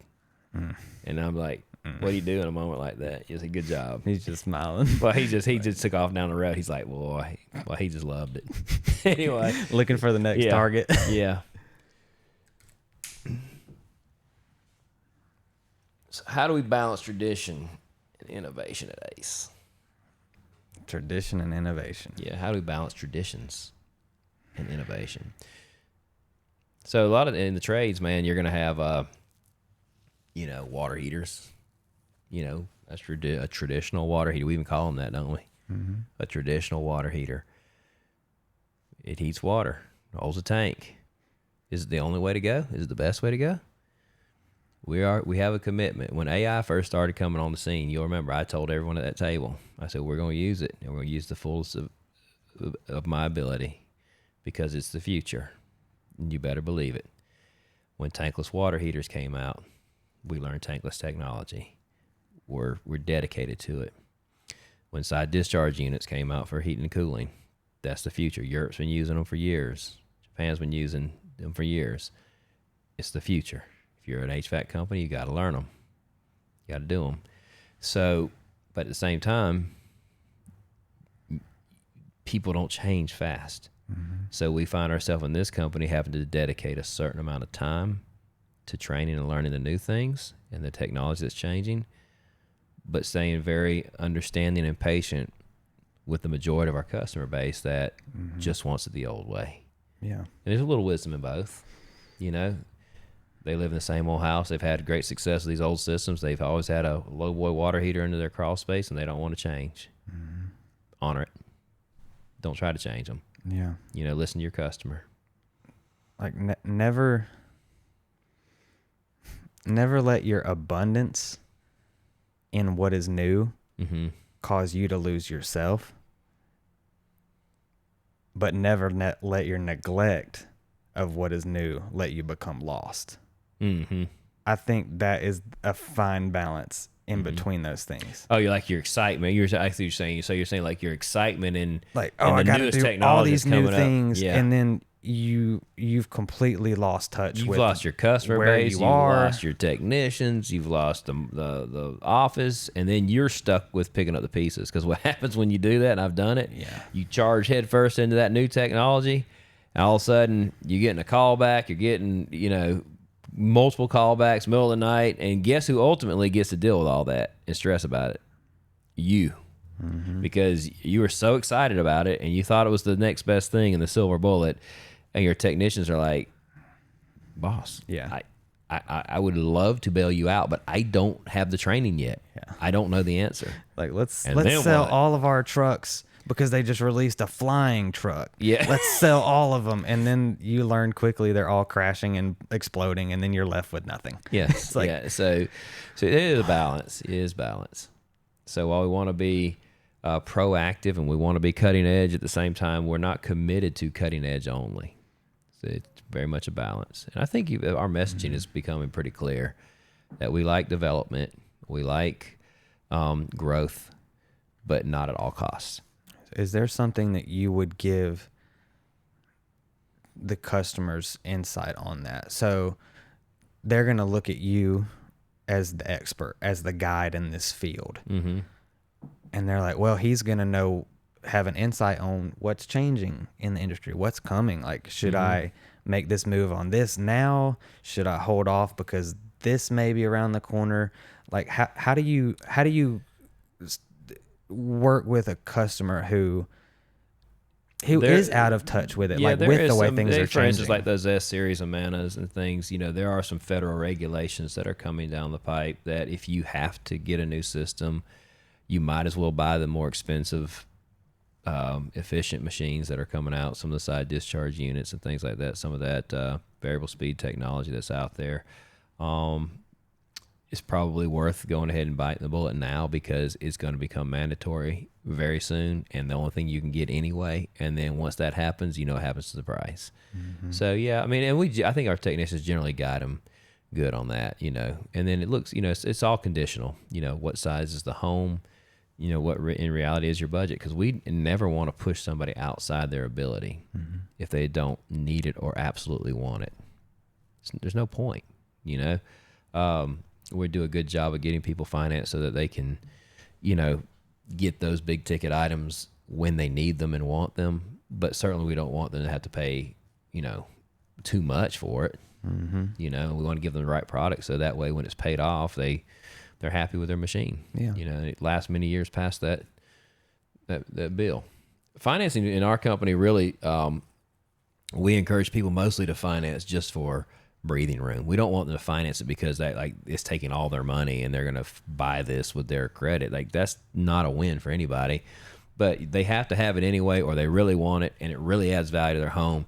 They can pay it off in a year or two, but they're just going to go ahead and finance it. Or they can even pay it off now, but they're just going to go ahead and finance it to make their cash flow a little bit better. That's typically how we look at that.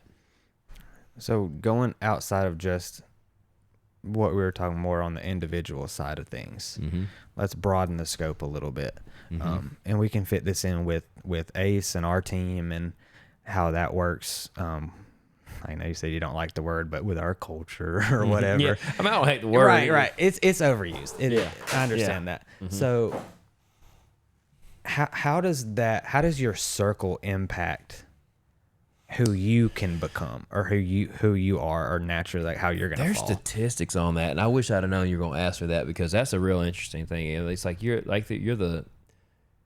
are the sum total of like 8 or 9 of your connections. I don't know the exact number. I mean, you know what I'm talking about? I've heard something like that. Yeah, for sure. So highly important. Like you're basically a mix of your closest X amount of friends. Yes, and you can watch that even in your life at different times when you pick different circles, and then you move to different circles, and you move to different circles. You see that your level of knowledge, your convictions, your outlook, your attitude, so many things are affected by your company. So company is king, which is why if you have bad culture, you have bad product inside your company, you have to let it go no matter how painful it is. Yeah. You know, I don't care if you cut your company in half. This is really advice. And it is painful, and it is a move that takes a lot of conviction. If you know you have a bad apple, but they produce well, but they're just a drag on the company. It's always an issue that has to be dealt with. Cut them loose. Cut them off, and explain to them exactly why you did it. Don't lay them off and say, man, it works slow. Do them the solid favor and say, bud, you complain too much. It's too about you. It's you talk behind my back. You talk behind your buddies' backs. You don't have anybody's back. You're lazy. Whatever the case is. There's ways to word it. There's ways to show them and paint them a picture. Yeah. Promise you. Do them the service, because they can make a change. Usually technicians are fairly young. They have a choice still, and they can clean that up and be mindful of that, and then they get another job and they're better off for it. Right. But you have to cut back. If you cut a bush back, I mean, you whack it back. Now you say you can cut too much. I'd tell you a story. I had these I don't know what those purple bushes are called, but decorative bushes outside. They're purple, but anyway, Autoluca laurels or something. But maybe, anyway, I don't know. But anyway, there's bushes that are pretty popular. They kind of have a purplish leaf. They grow real fast. I had some that were taller than my dining room window. I mean, just blowing up. And I finally got sick of it. And when I was looking at it to cut it back, I'm like, man, some of these branches are big. I might kill this bush. And it was dead of summer, and not the time you want to be stressing plants, you know. And but I just had it, and I just picked the height that I wanted the bush to be, and I just whacked it. And when I stepped back from my work, there was like sticks, like logs sticking up. That was it. Oh boy. One rainstorm later, it was like kind of filled in. Now it is a beautiful, fully filled out bush, exactly the way I wanted it to look, the right size, the right depth. Now I can actually shape it. And I mean, I was lopping limbs. I said, and I told Trina, I said, I'm going to kill these bushes and replant them, or they're going to grow back, one or the other. You got to get to that point where you're just sick of the way your business looks, or sick of the way your life looks, and say, I'm cutting. Yeah. I'm getting rid of anything I don't like in my life anymore. Yeah. I'm getting rid of it. And then see what happens. Right. It will grow back, and it will be exactly what you wanted it to look like. I mean, look, we've peeled back a lot here lately. and we've added a lot of new. How would you describe the culture here right now, the feeling right now? Things are great right now. It's- Things feel good. Like they're moving in the right direction. You just got a good It's got a good foothold. energy. Yeah. And that energy is like sap. I mean, and it's hitting. And buddy, I'm going to tell you, in another month or two, these young technicians, these guys that we brought in that are hungry and they're smart, they want to get their education, they finish their education, they hit the field, man, we got a renewed and rejuvenated company. It's going to be awesome. Yeah. I feel it. I mean, I can't even hardly sleep at night. I feel it so much. And it is very difficult, especially when you want to make a change, even in your personal life, like you're trying to make a change for the better. Like let's go back to the alcohol example. If I'm like, man, I want to stop drinking. I want to cut that off. I don't want to do it anymore. I'm sick of feeling this way. I want to remove it from my life for, whatever it is. It is going to impact just beyond you. Like, because you're friends. Why were y'all hanging out? Because you're getting together and you're drinking. That's why that's not the you're gonna lose entirety that of your circle. friendship, but Yeah. you will learn that you will have to cut a lot of that off if but you're what trying you- to make that What if you personal replace decision. that with you enjoy golf and workout? What if you replace that with a friend that enjoyed golf and working out? Exactly. And also Right. owned a business. Right. Your Okay, now circle you may replace, change. You replace that friend that y'all just tossed around ideas that died at the bottom of your glass 2 hours later with a guy that's doing something. How do you think you're gonna develop?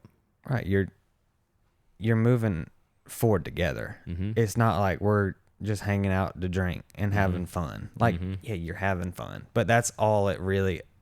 Yeah, and Amounts any to a lot of moments of brilliance that happen die that night. Yeah.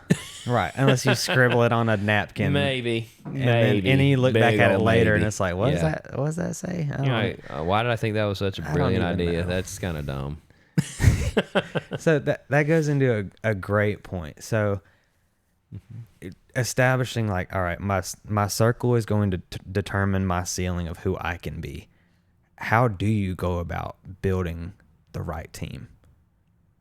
Like whether it's ACE for our team, like how do you build that team correctly then? That's a really good question and probably multifaceted, truthfully. I mean, obviously we're going to first focus on, the character and integrity. I'm going to fill in a little tip. I think someone was sharing me the other day, but when you're interviewing a person, one of the most important questions that you can ask them is their hobby. Why? You can know a lot about a person by what they want to do. If they give you a hobby like baseball, they're probably competitive. They're probably active. Probably could be a good service technician or a manager. Okay. If they say, I have no hobby, red flags. I just work all the time. Nobody works all the time. Nobody. You might work a lot and then drink and put yourself to sleep. That's probably more like it. Or you might work and have another vice, or you might just be lying to me. But nobody works all the time, right? Yeah. See my point? Even if you love it, you're still Even if gonna you love find your work and time work a off. lot, you can say, I work 60 hours a week, or I work 70 hours a week, but what are you doing the rest of the week? Right. Still a lot to fill. Still a lot of fill. Like, you work all the time, that's just not true. I just work and go to sleep. You work and put yourself to sleep, but you ain't working and going to sleep Yeah. all your life. It's just happening. So, character, what type of person do you put in there? And then recognize your own deficiencies is very important. Like, I know my deficiencies. When I hired you, I made in no uncertain terms, I hate a computer. I hate being bogged down in the office. As long as things are organized, I mean, I go in there and do my job. I will go out and I will work on something in the field. I will fix a truck. I will be out there in the rain, the cold, the heat. It doesn't matter. I want to be there. I do not want to be in an office on a computer. So should I hire a bunch of me's? I have done that before because, hey, it's good. We're all just, throwing down out here. We're getting her done with zero management, no purchasing, no accountability. No, it was a free for all. But hey, you know what? You need somebody to go and handle a big project. We had the great team. but you needed to handle delicate situations or complex situations. Yeah, there's a little bit of a problem there because we had all big picture guys and earth movers. We didn't have that knowledgeable techie type guy that you need sometimes now, especially as technology evolves. So you have to know exactly what your deficiencies are. Right. When I look at my team, I should see a lot of people capable of different things. Yeah. So we can handle. I mean, we're a plumbing, electrical, and HVAC company. It does me no good to hire me because you don't want me working on all three parts of your house. I can do some things in every trade, but not well. I'm a builder, a business owner, and a good plumber. But you don't want me working on a span system for your house and your electrical panel. That's just not what I do. Yeah. So you have to hire people like yourself, that do things very different than I do in the company. And you got to stay out of the way. Yeah. Most owners want to get in the way, and I think almost to a fault. Like I just like rough in a project and turn my back and walk away. Now, if you can't deliver it over and over again, then I'll come to you and like, hey, you're just not what I need in the company. I needed somebody that can actually manage this position. So I'm sure it causes stress, and you're like, I hope I can deliver. I hope I can deliver, right? Yeah. And you have, and you're way past that point, obviously. Yeah. But that's how I am. If I hire a guy as a specialist or to handle a department or to handle a certain thing, they need to handle it. Yeah. Because you can attack it for sure 2 different ways. Like you can move a mountain in many different ways. You can bring just that brute team, and it's like, all right, we're all just gonna get picks and just everybody bolster up 20 hours a day. Let's go, and you'll get through that mountain. Or you can have another team who's like, all right, we need to dig this deep and place this much charge. dynamite here, and the whole mountain falls because you've calculated out the structural integrity and said, all right, I know by the laws of physics, you put it there, it all falls.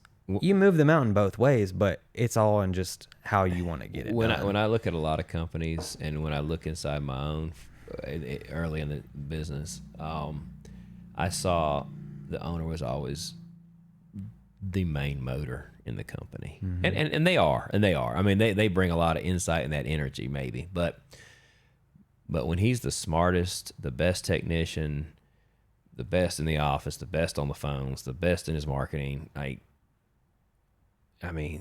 they're always usually pretty amazing individuals, but their company's dead. Like it's not going to grow anymore. You have to bring in guys that are specialists, better than you, and then you have to have the ability to manage them and hold them. It took me years. I mean, I'm really starting to understand it more. In how you manage these guys is no. You have to tell them no sometimes. Can I just do this? Because they're smart. And a lot of times I have an option. I had one today that was, hey, there's a stud in the way of this bathtub. You ordered an R10,000 Delta rough-in valve that needs to be centered in the tub. Can I just put a three-hole handle faucet situation in there? Because it's easier. It'll be a lot easier. And I was quick to respond, N-O.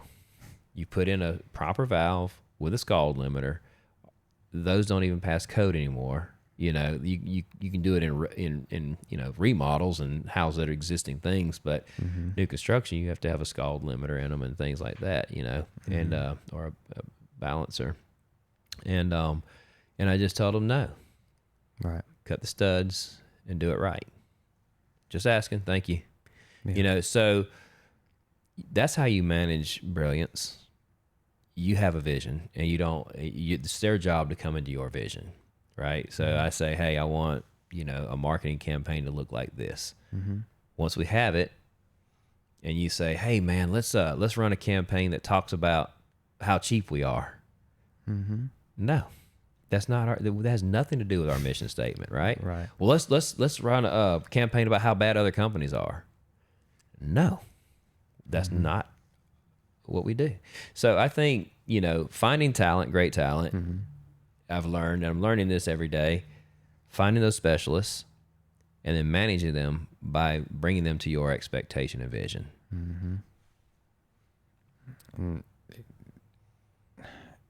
in that realm of like holding people accountable, an interesting thing I've heard about that. And before I say this, I am not comparing our technician to children, because I know these are grown men, Competent men, right? exactly, who know far more than I do in their fields. Absolutely. And I will look up to that and know my place. But the psychology was, when you're raising a child, never do anything for them that they can do for themselves. Well, Trina's good at that. Like now. that is Yeah. that's holding them accountable. Yeah. And that's growing them. It's painful to watch, though. Like it goes right back to earlier in this episode when you were talking about, I can pick up that phone, I could walk them through the whole job, but what did they gain from that? Like they're not growing, they're not gaining anything, and you just exhausted yourself. So I think that's a really insightful, thing that I've heard you need a from a blueprint. psychological, Right. a psychological perspective. You need a blueprint, which is with the owner. I mean, he knows where he's at, and he knows where he needs to get. That's the blueprint. Then he uses these great minds to design this thing. So you have your business structure. You have your management structure, which can be one guy, it can be you, it can be 3 guys, it can be 10. But you have your business structure, right?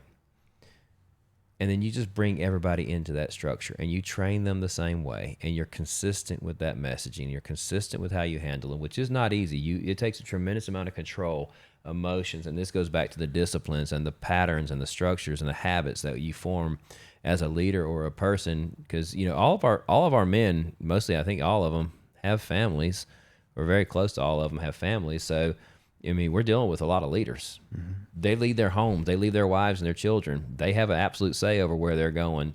So you have to convince them that you're worthy of dictating 6 to 8 hours or 10 hours of their day, and that you have a plan and a message for them that's going to be consistent, that's going to help them become better and greater people. And they don't all need money. They don't all respond to money. Many of my technicians never leave me because of money. They leave because of something else. Either they have a dream, they have another opportunity, or they need more time with their families, or whatever the case is. So money is not the end all. A lot of business owners make the mistake of throwing money at key employees. You cannot keep a key employee with money only. Certain amounts necessary. But they need to know they're progressing. They need to know they're learning. They need to know that they're appreciated. And I think I have multiple guys that have told me that they feel appreciated here. I think that I have failed other employees in the past by not showing them how much I appreciated them. I really do. Great employees I could still have with me today if I appreciated them more and wasn't so caught up on where Ace is going or what I want to do. Yeah, I mean, that's understood. You have a blueprint. But once you have that blueprint of the owner, you have that buy-in, it doesn't really matter. Technicians come and go, management can come and go, systems can come and go, products can come and go, but it doesn't really matter because you're training, you're bringing guys up, you have a clear vision, you're consistent, your habits are formed, and if you don't have those in your business, just start actually managing your business. And there's so many facets. I mean, how complex our management system actually is, like our CRMs and stuff like that, but you don't see me spend a lot of time on it. I manage with what I thought about, what I saw, and what I walk in with a notebook pad. Right. That's my management system. I look at every job. I appreciate the guys that did good work. I don't appreciate the ones that are stepping outside that blueprint. We deal with those things every day. And we look at the day before, and then we look at the day coming up. And doing that, I mean, you've seen, this week, just tremendous smoothness. Phone's not blowing up with problems in the office all day long. You're not running around helter-skelter. You've probably seen us say no more often than you have in the past. Sorry, move that job. Well, it's a tankless water heater. It's a really good paying job. And are they out of hot water? No. But, I mean, we can hit this number today. So it's outside the blueprint. We don't have the right tech, the right job. We've already bought the water heater. Sorry for me. I just have an extra water heater. It will happen when it happens. Now, we keep the press. We have the 8 to 10, the 10 to 12, and the 2 to 4. 4 to 6. We have all those jobs. We're going to run through it, Josh. What is it? 8 to 10? 8 to 10, 10 to 12, 12 to 2, 2 to 4, 4 to 6. So we have all the job slots, and we keep Yes. that pressure, and we try to get there. But the management structure and the mentality behind it is, at the end of the day, we will drop back and punt. We will flip that field position to make sure that everybody can achieve success. So would you define a winning team as just a team that is always progressing and learning? Or is there something else you would say? Like what is That's a a winning part of team? winning. I mean, ask Nick Saban what a winning team does. The process. Just do the process, man. I mean, we won a championship with our youth baseball team this weekend against probably maybe some better competition. Okay, there were teams that were rarely beaten. How that happened is we had an approach. Our process was real simple. We studied the umpire and made fast adjustments. The umpire would not call a low strike, and he would not call a high strike. Why then would we swing at low pitches or high pitches, even if we could hit them? Why bother? We went in and won every single game. We made a commitment to not swing at the low pitch or the high pitch. It had to be middle. And we would only really treat it serious with 2 strikes. I told the kids, you're good hitters. He's not going to ring you up on a low strike. He's not even ringing you up on high strikes. Take 2 strikes and then hit. Okay. I think we had 6 strikeouts on a weekend. And they put the Whole ball lot in of play. walks. 24 walks. 24 walks. So take what you're given. Yeah. You know? Just take what you're given. Wow. Make adjustments. That's 6 runs worth of walks? Yeah. That'll do something. Yeah, that'll change the game. I think That'll change the a lot of those games were won by 6 runs. So 4 games, you're getting 1 to 2 runs scored on walks alone. On gimmies. Well, that and the truth of it is probably more runs than that. You know, I mean, 24 walks, we probably stole 2 or 3 bases and Right. stole on. Oh, no, I'm just saying if yeah, they just went straight up walk, walk, and then walk. put another one on, Yeah. You just Yeah. went around 6 times. Right. That's awesome. Yep. Well, that's a winning team. Well, exactly right. So winning Yeah. teams, they stay inside the process. That was our process for the weekend. Awesome. You know, and so it's the same thing with our guys. Look, we made a commitment to not talk to technicians about money and sales. Most of our techs are not even commission based; they're hourly right now. We just focus on the process. Did you ask that customer if you could give them 5-star service, and did you ask if they would rate you?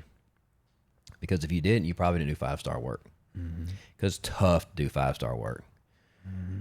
Conditions are. It is not in your favor to do 5-star work in a tight crawl space. Yeah. It is not easy to do it in a hot attic. You know, it's not like you see on the videos and what HGTV, where it all just looks so fun and so clinical. Fun, it's fast. Tough. Yeah, it's tough. There's a lot of editing goes on. Yeah. So, did you do 5-star reviews? Did you leave that customer legitimate estimates for a 20-year-old system? Did you leave them an option to upgrade, or did you just fly in there, fix the problem, get down the road? Did you talk to we talk about making friends with our customers. Do you know what that customer does for a living? If they want to give it to you, did you give that opportunity to be able to make a connection? Because most of our customers live close. Multiple estimates, 5-star reviews, pictures. Did you take pictures of the job? Did you make notes for me to follow up on? If you didn't do these processes, do I have a reason to know why you didn't do the processes? And that's all we focus on.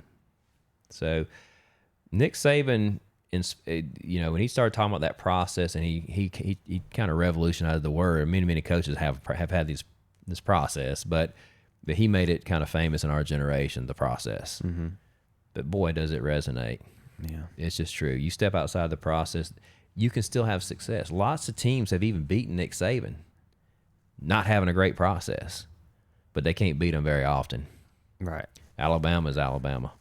Under Nick Saban, Alabama's Alabama. They might take a loss, but 9 times out of 10, he's going to go back and say, well, they didn't really beat us. Well, we kind of beat ourselves. We just stepped outside our process. Yeah. You know?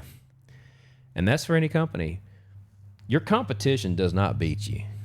You beat yourself. And I think you made kind of some points along that line. Definitely. Yeah. Well, before we close it up here, I do want to give one quick shout out. Yeah, let's do it. For the week, because this is, in their world, this is a huge deal.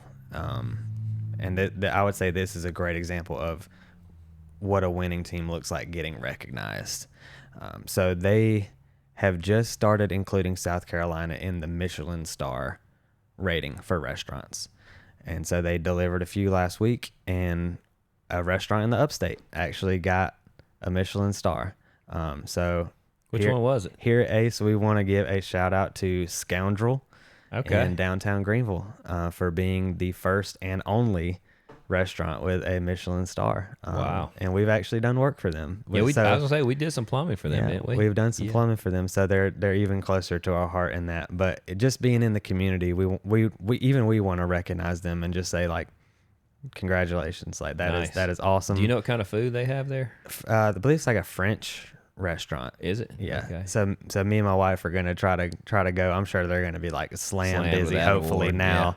But we were funnily enough talking about. She was like, "Oh, I want to go try a Michelin star restaurant, so we can do that." Yeah. I was like, "Okay, well," and then I looked it up. It's like, well, the nearest one is in either Florida or Virginia or something, because South Really? Carolina wasn't even included in their guide yet. Which is crazy with Charleston being here, and the famous cooking school, Yeah. Johnson Wells, and then Charleston, or is it Johnson? So there was 4 total given out. 3 went to Charleston, Gotcha. and then there was just 1 here in the upstate. Nice. So congratulations to Yeah. Scoundrel. Way to go. Love to hear about maximum yield companies and companies that want to be good. We need more of them. Down with corporate America and up with great backyard businesses. Yeah. Well, That's it. I think we had us a good one this week. So everybody just remember to like and subscribe. Please send in your questions. Leave us comments with your questions on the YouTube video. And I want to say thank you to like tons of friends and stuff have supported me in this and probably lied to me and said we're doing a great job. But it's okay. I really appreciate them. They do listen to it somewhat, and they give me good feedback, and I'm humbled by that because this is way out of my comfort zone. I come across as authoritative because I'm passionate about what I do here. I am an authority here at Ace, and that's where it stops. So I want to make sure that everybody knows that if you want to challenge me, I'm good with that. If you have other ideas, I'd love to hear from it. And I really know a lot of business owners that want to get here and talk. They're going to come talk, but they're just like me. Like they're like kind of like out of their comfort zone with that. And we want to make people comfortable to just come talk. We'll guide it. We'll ask the questions. I mean, you can stutter. You can say, I don't want to answer it. It doesn't really matter. We're just talking here and just introducing people. Yeah, we're just having fun and having fun. We're talking about what we're learning, not what we've already learned. Some, most of the time. Yeah, some and some. Yeah, for sure. Yeah, but it's so fun as you're learning, and you're probably more passionate about something when you're learning it anyway. Yeah. Once you've already accomplished it, sometimes you can lose that passion. You know, it's that journey, that climb that matters. So to all my friends and other people that I don't know yet that are struggling in their business or just wanting to go to the next level, or are just tired of their business, don't be. Just hit that reset button. Cut that bush down. Just cut it back. Watch what happens. Awesome. All right, man. Thank you. We'll get off here. All right. We'll get back to you next week. See you.